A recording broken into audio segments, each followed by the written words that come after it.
Hi, my name's Dale Adams of Planning Ahead of Time, and on this week's Pat Chat, I'm speaking with Susan Barnes. Susan, would you like to tell the listeners what you do? Hi Dale, hi everybody. I'm a celebrant, so I do weddings, funerals, naming days, anything that's worth celebrating. I mainly work with funerals, and it's an industry that never really sort of came to mind to work in throughout my life. But for 18 months now, it's just a role that sits so well with me. I don't look at it as a job or work or anything. It's just something that's really I'm really heartfelt with everything and all the families that I work with. Um, I've since I've been doing this, I have found that the celebrancy role is fabulous, and what we all do as independent celebrants, so we work for different funeral directors, is absolutely brilliant. And all the funeral directors that I work with are very caring. It's just a wonder. The whole industry is wonderful, and the way that they deal with um, the service from start to finish, and how they interact with the families is also wonderful. However, I feel sometimes, not all the time, obviously, but sometimes I come away feeling that the families need just a little bit more. Yes. And as my role as a celebrant is done, and that's finished, but I just still feel that there is a need. Um, and then Dale and I met. Yeah. Over to you, Dale. Yeah. Well, that was it really. It's then you and I having a talk about what I do and what you do and how there really is some symmetry there in the fact that we're both trying to help families go through the process of end of life and looking at dying, death, loss, and grief. And as you say, even though you're sort of working until the funeral and then as such your role is finished, you're still dealing all the time with grieving people and you're just not ready to let them go there, are you? No, no, and it's not about me, and it's not about whether I'm ready to let them go. It's picking up on the family's need, and I have families contacting me after the funeral's over and done with, and I still having conversations with them. That there is still that need there, but as I say, my role as a celebrant is finished. That's done. So it's about creating a space for people to be able to come and talk. And as a society, we don't like talking about death. We don't like to think of our own. We don't like to think of our loved ones dying. And to be honest, most of us have never properly dealt with people that have died in the past. Whether that last year or 20 years ago. Um, as a society, we tend to the funeral has happened, and then from then on it's like get on with life. Let's right, we've got to get back to normal. And the amount of times I hear people say, oh, once the funeral's over and done with, you'll feel a lot better. Oh, No, that's when the grieving journey actually begins, is after the funeral, because that's when you're facing every day without that person. um I and certainly agree with that. I think from the family's perspective, absolutely, because the other people have maybe made their peace with that person dying and they come to the funeral and that is their finality for them. yeah, However, for the family, everything's been very busy up until the funeral yeah, and there's people around all the time. And yeah, then once the funeral is done, yeah, everybody else goes off to their own lives and you're literally left thinking, well, was that it? Does everybody just forget now? And people saying, well, you can move on after the. No, you can't. yeah. No, No, no, you can't. It just doesn't work like that. But you're right. It's what people say and it's what people think who yeah. haven't been through it. If they've been through it, totally different view. And I remember, my dad, bless him, he passed away 5 years ago, and I was obviously devastated. But after a very short period of time, if I was upset one day or emotional, or just felt the need to talk about him, or talk about how I was feeling, that the fact that I'd lost him. and you could almost, if people say, "Oh, what's up? What's the matter with you today?" And you say, "Oh, I'm missing dad." And you can almost see, and people don't mean it in a horrible, nasty way, but you can almost see people glaze over. Oh God, it was 6 months ago now, but she's still talking about her dad. And it's and that's where Dale and I have come in that it's creating a space for people to come, and they can talk about as much as they want about the person that they're missing from their lives, because a grief journey is different for everybody. There's no time frame. There is absolutely no way. We're not here to tell you how to do it No. and what to do or anything else. It's about having the time to be able to talk, um, and but also with regard to if you've got an expected death coming up. So if a loved one is unfortunately, sadly terminally ill, and you're expecting that, the anticipatory grief that people go through, knowing what's ahead, can be so overwhelming. The worry and everything can be so overwhelming. And what do I do? What do I do when it happens? And how am I going to feel?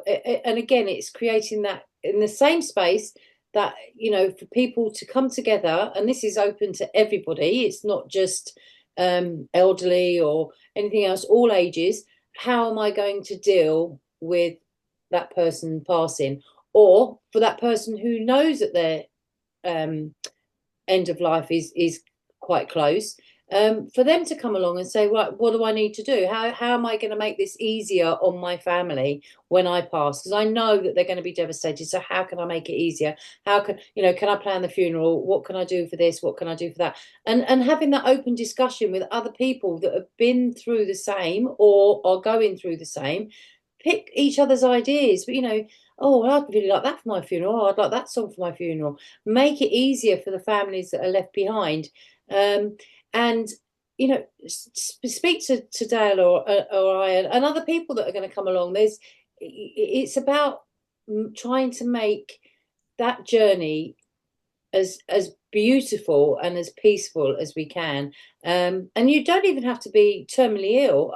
I see people all the time, and oh, I don't want to talk about my death. I don't want to talk about me dying. And then immediately we'll spend the next 3 hours talking about what they want and how they see it, and how they'd like to go, and who they want there, or etc. etc. So once you scratch the surface, people do want to talk about it, and it's almost a kind of reassurance of it's going to be okay. And I read many things, but I've read, we when we get pregnant and are having a baby, we go into every finite detail about how we're going to give birth. We're going to have a water birth, or I'm going to do this, or and it's going to be pain free, the biggest load of rubbish ever. But it's going to be pain free. I'm going to do it beautifully. But we put so much into planning when we give birth, but people don't seem to want to plan for the other end of it.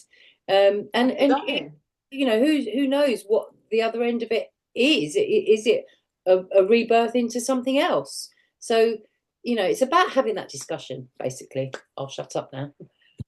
Well, I think what we need to actually explain is that you and I, because of our connection and the fact that we have discussed both independently wanting to do more for the community to help them talk about death and dying. We spoke about death cafes, grief cafes, and we felt that we wanted to do something that was incorporating all of it from the side of mine, which is the end of life planning, looking at what that might look like for your family, your friends, and how you navigate that.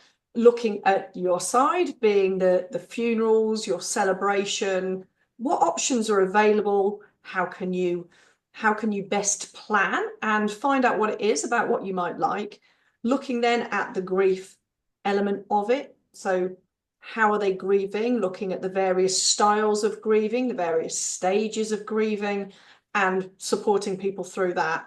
And then also looking at it from a spiritual perspective, because as I work as a psychic medium and you are currently doing one of my training courses, so we both have that belief in that there is something more.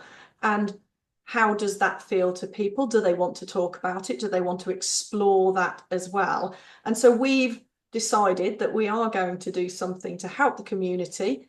Initially, it's going to be in person in Leamington Spa, and we're calling it Feather and Stone. So the reason it's being called Feather and Stone is that we are balancing the lightness of memory with the weight of goodbyes, which is something that you came up with because you are much better with words than me. But that's what we're intending to do, isn't it? So we've got our first one next week, actually. Yeah, I don't want it to come across as another group, and not that the other groups aren't fantastic in what they do, and I'm sure they are. It's all about heartfelt listening, and individual stories. We've got time. Dayle and I've got bucket loads of time to sit and listen to people, and for all. I don't think you can. I don't think we quite have. We'll be there till the early hours of the morning. No, but it's about it is being held in a pub as well, so we're like, come on, it's time to leave. No, but it's about learning and sharing, isn't it? And if this this will become a regular thing, and people can come back as and when they need to. It's not about you've got to do a subscription and come 12 months of the year. This is a drop in, drop out whenever you feel it. But for you and I, it's also a learning and sharing environment. So hopefully it's going to benefit everybody. You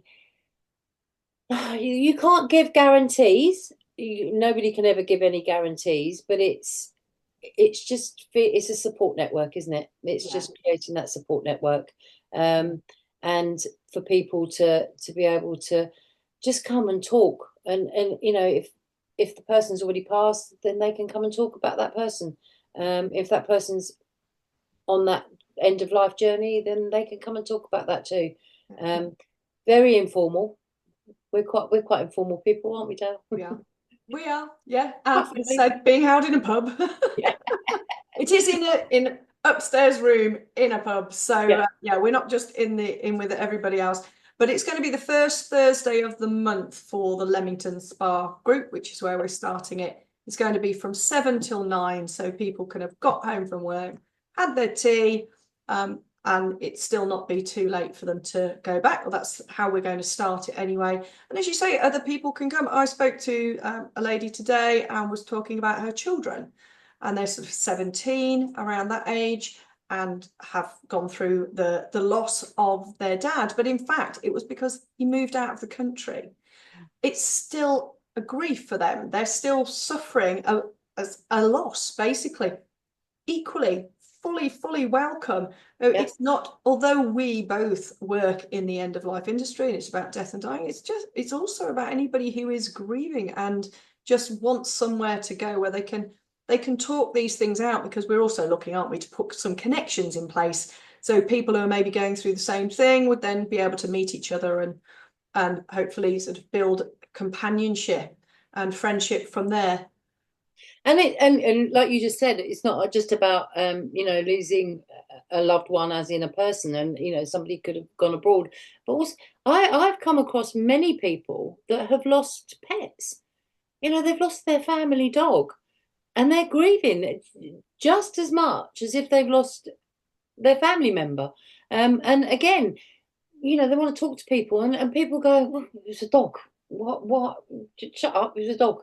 And don't understand. But these people, and they're holding that grief in. They're holding that grief in. So it's about coming along. And if you want to sit and talk about your dog, come and sit and talk about your dog. It's not a problem. Well, my dog died last Thursday, so no, Dayle, you didn't know. You didn't know that. So literally, as you said it, the tingling went up my back, and you think, so very aware of that, and just how much that affects. And again, you have the anticipatory grief when you know that they're poorly and they're suffering, just like you have with a human. And I found that it really made me relate to what happened with my mum a couple of years ago. So while we were trying to determine what was going to happen with Trixie, and she'd stopped eating, she'd put herself into her end of life plan, which is obviously she'd stopped eating and wasn't drinking. And then you've got the head heart battle, really, which you don't have with humans because we're not given the opportunity to say enough's enough now. And I found that really hard, actually. I found that quite a struggle to say, well, my mum had to continue to suffer for 10 days before she naturally died, but she hadn't eaten or drank in that time. And that to me was just much too long. There should have been a point that we could have stopped that. And yet with Trixie, I was a bit like, well, should we stop it? Should it be that she should go naturally? But it's all very complex. And the fact is, they are your family. They are with you for years and years and years. And it's equally heartbreaking. And there's so much grief that comes around pets. So you're absolutely right. As a family, we were all there. We literally were all there in a garden when she died. And then we went and we had went to the pub and had a drink, and we all spoke about her, and we literally had like a little wake as such for her. So it's, yeah, very much so. You're absolutely right that people, it's to be an inclusive environment, isn't it? We want people to be able to come, and yes, we're going to sort of set the couple of hours so that it has an element of a structure, but we also want people to be able to have conversations and talk and have that ability to get support. And also laugh and smile. I just did. I laughed when I just found, because I only saw Trixie last week, and then it's like, oh God, thanks for telling me that. But it is about laughing and smiling for most people. That they have those memories that you talk about, and even when the anticipation of you going, it bring in the smiles, because that's what life's about, is actually looking on that brighter side, and it will help your families moving forward. But also, if you're grieving, it can be quite difficult to especially in the early days, to think of the positives, because you're so overwhelmed with the grief. So it's very difficult to think of the positives. And we try. I think, most people were quite sort of, well, yeah, we've got to get on with this, got to get on with this. And then we try, but the sadness can weigh you down, hence feather and stone. We can try and balance it. It's but it's not going to be a doom and gloom group. It's going to be some laughter and some smiles, and I'm looking forward to picking up some tips for my own funeral, even though I've got it pretty much planned. Just different ideas, different things to talk about and smile about. And what can be better than talking about your loved one? Well, I absolutely agree with you, and I think we should all be allowed to do that, because they lived, and if they lived, they're still around. They should be allowed to be part of conversation and still involved. So if people want to get hold of you as a celebrant for your celebrancy work, how do they do that?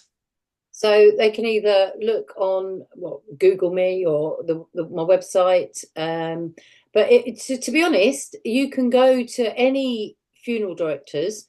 This isn't just self-promotion for me, this is for all independent celebrants. So if you've been to a service and you like the service and you like the person that's presented that service, afterwards ask them for their card, pop it in your bag, pop it in your paperwork when you get home. Or if the unfortunate you've not picked up, but you remember, I went to Doris up the road, I went to her service and I like that celebrant. Ask the family, who did you use, or ask around at funeral directors. So funeral directors, if you walked in and said, seen this celebrant, really liked her or liked him, and I'd like to use them, and give the name of the person that passed, whose funeral you went to, the funeral directors will call round. They'll call round all the funeral directors to find out who it was that took that service. You don't have to use you don't have to use the celebrant that the funeral director recommends. So for anybody, you can go in and just say, I've seen this person and I really want them to do mine. But if you have seen anybody, including me, you can either Google me or my website, easysusanjbarnes.com. And there's directories as well. So there's a lot of funeral celebrant or celebrant directories out there, so we can be found. But as I say, the easiest things to go into a funeral directors and say, I saw this person, or after the service, just say to the celebrant that you've liked and seen, and just ask them for their card. Okay, so for you, it's susanjbarnes.com. Yes. Okay, that's lovely. But thank you, because I didn't know that. Do the crematoriums keep a note Yeah. of who the Yeah. celebrant was? Yeah. Okay, that's also Well, some. I'm not sure they should keep. Well, they will keep a note of who the celebrant was, but also if you're not sure, so somebody's passed away and you're not sure who, ring the crematorium and speak to the staff there and say who do they recommend. You don't have to go with who the funeral director recommends. Okay. Ask friends, ask family. If they live obviously in your area. Yes. But those are the ones that you're likely to have seen. But as I say, there's no celebrant that will object to you asking for their card at the end of a service if you go to one. Yeah. Okay, that's lovely. And then for the group that we're starting, it's called Feather and Stone, currently only on Facebook with the group that's been set up. So it's on Facebook. You're looking for Feather and Stone, balancing the lightness of memory with the weight of goodbyes. You will then find Susan and I are both admins on it. If you do want to actually phone or find out more about the group, again, you can go to Susan's website that we've just given out. You can go to my website, which is dayleadams.com, and you'll find my contact details or contact form there. So you can get in touch with us that way, or message through the Facebook group. And hopefully we'll soon take it online as well. We're going to start it in person. We're maybe looking to do it online too, and see what happens with it. Hey, who knows? Who We knows? might get everybody talking about death. Wouldn't that be fabulous? Well, it certainly would be helpful for their families Yeah. and friends if people were making more plans. And actually, financially, it would also be an awful lot better for them to make sure that they know what they want, because it can be extremely costly if plans aren't in place. So it's been lovely to speak with you, Susan. I'm really looking forward to our new venture, and I will see you in person next week. See you in person next week. Hopefully I need to hone up more on my video skills. Well, you and me both. The amount of times my audio is off is unbelievable. And I think I'm sat in the same place with the same audio. Sometimes it sounds okay, other times it sounds dreadful. So, but anyway, there we go. We're trying. We are. At the end of the day, we're trying, and it's all about having those conversations and trying to get them out there more in the world. So lovely. I will speak to you soon. Thank you very much for your time. Take care.